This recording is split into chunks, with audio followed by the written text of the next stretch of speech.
Assalamu alaikum. Là, on se retrouve du coup pour la 69e branche de la foi. 69, j'arrive même pas à m'en rendre compte. On est même pas Il en reste pas beaucoup, hein, d'accord? Ah, c'est trop stylé. Bref, on est à la 69e branche de la foi, et si vraiment vous les avez tous faites, franchement, félicitations. Mais vraiment, du fond du cœur, félicitations, parce que c'est très long à faire, hein, à suivre, hein, d'accord? Surtout vers le début, j'étais pas trop fort, pas trop peut-être écoutable. Peut-être maintenant je suis toujours pas écoutable, j'en sais rien, mais bon, bref. On progresse, Inch'Allah, et c'est ce qui est intéressant. Donc, bref, là, c'est le 69e degré de la foi, et ça parle de prendre soin de toutes les créatures d'Allah. Donc, alors, toutes les créatures, je parle pas que des chats et des êtres humains, d'accord? Non, ça, c'est pas. Ça, c'est une partie des créatures. Donc, il y a les chiens aussi. Bon, bref, si vous avez un chien et un terrain, bon, bref, là, il n'y a pas de divergence, hein. Si vous avez un terrain et que vous laissez votre chien dehors, etc., il n'y a pas de. Il n'y a pas de divergence. Surtout s'ils gardent votre maison, en fait, hein, donc, bref.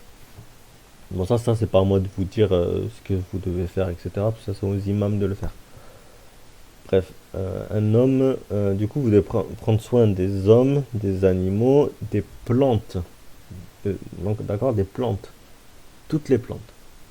Quand vous avez une plante et vous l'arrachez pour rien, vous en prenez pas soin. Si vous faites mal à un arbre pour rien du tout, vous en prenez pas soin. D'accord? Il faut prendre soin des arbres. Après, vous avez aussi les insectes. Quand vous écrasez un insecte pour rien, c'est pas bon. Après, bon, il y a des insectes qu'on ne voit pas, qui sont trop petits. Bon, est-ce que c'est des insectes? Peut-être que oui, peut-être que non, ils vont dire oui, non. Voilà. Bon, bref, peu importe. Après, bon, il y a des nuisibles, il y a des nuisibles. Donc, vous avez des animaux nuisibles. Même les hommes, hein, il y a des Hitler, hein. Si vous avez Hitler devant vous, Hitler est un nuisible, ok? Mais bon, l'être humain, c'est pas pareil. Il y a des règles spéciales pour les hommes.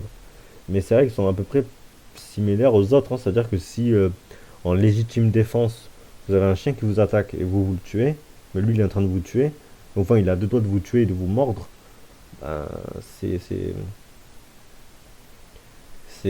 comment on appelle ça? C'est de la légitime défense. Après les plantes, bon il n'y en a pas beaucoup qui attaquent, hein, c'est rare.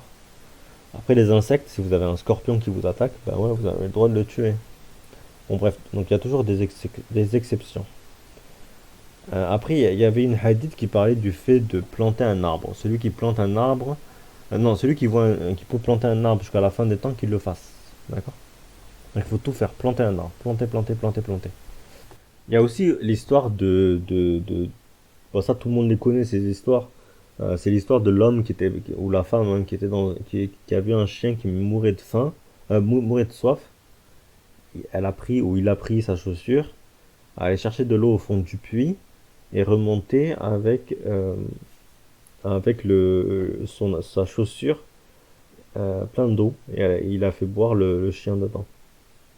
Et c'est par ce geste, Allah l'a fait rentrer au paradis. Vous voyez?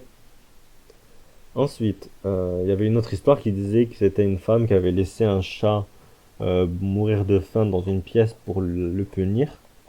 Et sauf que le chat n'avait plus de quoi boire ou manger. Et il est mort. Du coup, le chat est mort dans la pièce. Donc voilà, c'est des choses, il faut faire attention, hein. Et cette personne apparemment est partie en enfer à cause de ça parce elle a maltraité un animal. Donc voilà, il faut faire très attention. Donc les êtres humains aussi, il faut bien en prendre soin. Donc des fois, penser à des petits cadeaux, à rendre visite aux malades. Mais ça, on va en parler dans un autre degré de la foi, qui est vraiment un des plus petits. Donc voilà. Alors, donc là, j'ai noté différents points. Responsabilité envers la création. Alors, les musulmans croient que tous les êtres vivants ont été créés par Allah, le Créateur. Exactement. En tant que tels, ils considèrent avoir la responsabilité de prendre soin de la création d'Allah et de traiter chaque être avec respect. Voilà. Bienveillance envers les animaux. Le prophète Mohammed a enseigné l'importance de traiter les animaux avec compassion.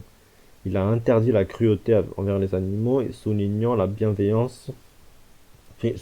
la bienveillance envers eux est récompensée par Allah, comme je vous ai cité dans les deux exemples. Et punie ou récompensée. Attention. Respect de l'environnement. Les enseignements islamiques encouragent la préservation de l'environnement. Les musulmans sont invités à éviter le gaspillage à utiliser les ressources de manière responsable et à protéger la nature. L'interdiction du gaspillage. L'islam interdit le gaspillage sous toutes ses formes.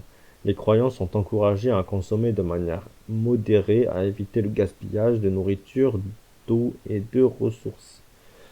C'est du coup quand vous faites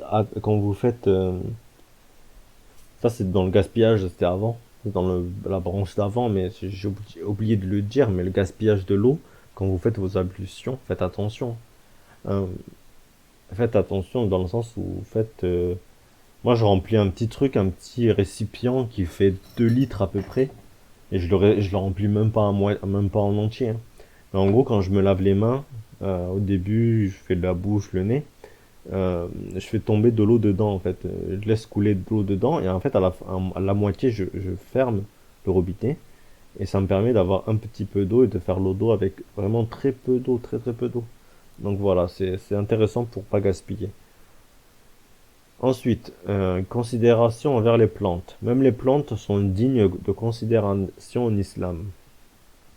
Le prophète a interdit l'abattage inutile d'arbres et a souligné l'importance de planter des arbres et de contribuer à la croissance de la végétation.